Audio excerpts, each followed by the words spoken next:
This massive room is way too big to leave empty. So terminal officials have found some other uses for it. An 18-week pipe welding course can cost you about $8,000. Ingredients include a plastic water bottle and over-the-counter cold medicine. I remember my first job. I worked at a Burger King. Anyway, time to do some Labor Day story. What should I do? Oh, I know. Lenise and April, take a look at this house, or what's left of it. This home is essentially just a pile of ruins. Aisle after aisle, boxes of donations are stacked high. But sadly, the Bay Area Food Bank will not meet its quota this year. Firefighters got a call that directed them to a certain intersection in Theodore. But when they arrived, there was no house fire to be found. It's a day at the office. We're harvesting sweet potatoes. No company gym here. The work is a workout in itself. Well, we have 300 acres, and it takes about 6 weeks to do it. Penry Farms is constantly hiring, but talent is hard to come by. After a full day's work of picking sweet potatoes, these employees will take home at least $100 today. Certainly a lot of work, but work that farmers say normal Americans just won't do. The American shopper wants a perfect product on the shelf in the grocery stores, and this is the only way you can get it. He's right here picking them up by hand.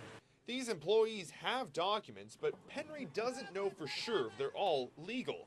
A new Alabama law, which takes effect next week, will crack down on illegal immigrants. And today, it was challenged in federal court. A supporter of the law feels the opposition hasn't read the bill. The whole thing was written to comply with federal law, not to enforce federal law, but just to comply with it.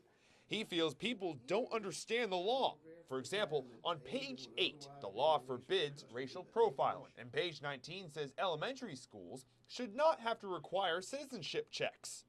Why are people having a problem understanding that the word before immigrant, that's the important one, is illegal?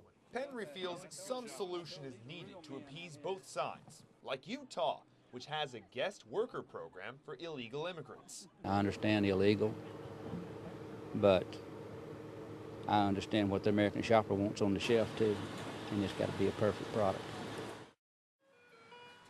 Little Janice began a whole new world of experiences this week.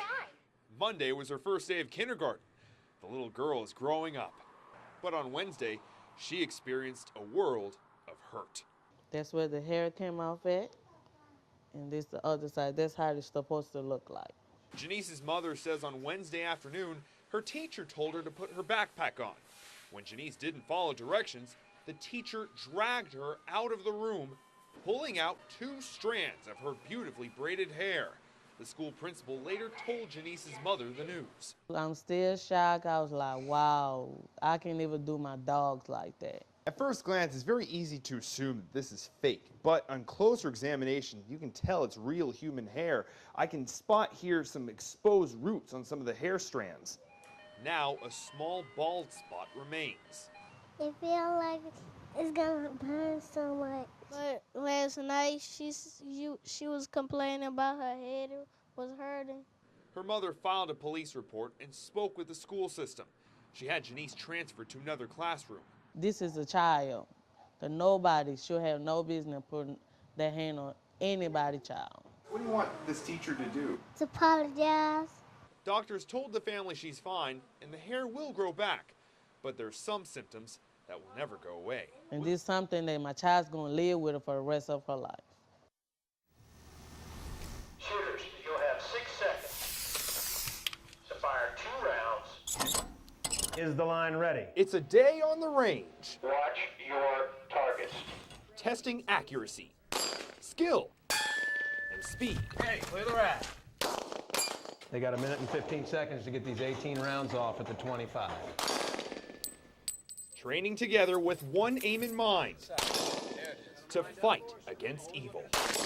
Shooters, that's your time. FBI agents are going through firearms training. They're required to meet standards for accuracy once every 3 months. They go through 3 basic shooting positions, prone, kneeling, and standing. And then we like them to have to shoot from the weak side, which would be if you're right-handed, be your left hand, and vice versa. To make sure that we are giving the public what they deserve, which is good law enforcement. They trust their fingers and they trust their sights, but they must think quickly at who they're shooting at. Not only that we want to survive, but we don't want anyone innocent to get injured in the process. It's important to train frequently. Their proficiency drops over time, and the scenarios are made as realistic as they can be. In one exercise, agents have to run to increase their heart rate. This induces stress. Then they have to get in position and fire. And do all that in a matter of seconds. Time helps build stress. On far distances, they're given 3 seconds to shoot at a target. The closer they are, the less time they're given. And that includes time to manipulate the weapon. So you have to draw, you have to reload. And these are all things that have to be done under time. But who says work can't be fun? We try to make it enjoyable. Nothing in the book of life says you have to be miserable. After the day is done, the training is over. But they must always be ready, because the real test is not planned in advance.